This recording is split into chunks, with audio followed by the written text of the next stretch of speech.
जी, parliament के अहाते से अरकान असम्बली की गिरफ्तारियों के बाद स्पीकर कौमी असम्बली ने बड़ा एक्शन लिया है और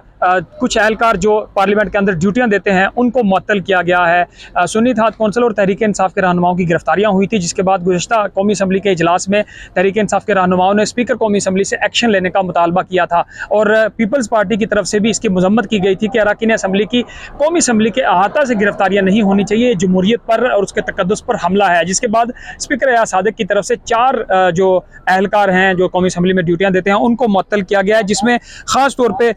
जो यहाँ पे जो ड्यूटी में तैनात होने वाले एहलकारों में जो सार्जेंट है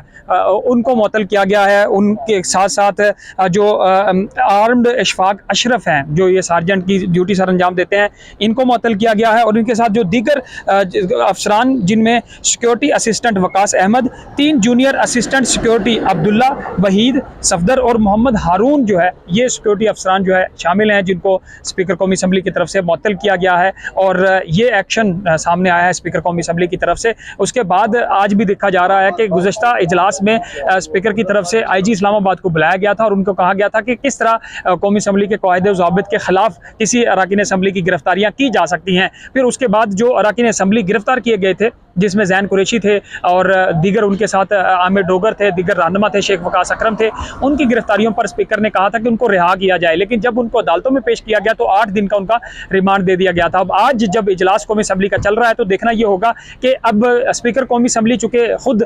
जो है जैसे इजलास शुरू हुआ था तो वो नज़र चेयर पर नहीं थे, डिप्टी स्पीकर चेयर पर मौजूद थे, तो क्या वो इन तमाम अरकान असम्बली के जो गिरफ्तार हुए थे उनको प्रोडक्शन आर्डर जारी करते हैं। गुज़श्ता रोज़ ये कहा गया था कि उनको प्रोडक्शन आर्डर जारी किए जाएंगे और उनको रिहा करने का हुक्म दिया जाएगा। अब अगर उनके प्रोडक्शन आर्डर जारी किए जाते हैं तो फिर उनको अरकान असम्बली को आज कौमी असम्बली के इजलास में भी लाया जाएगा।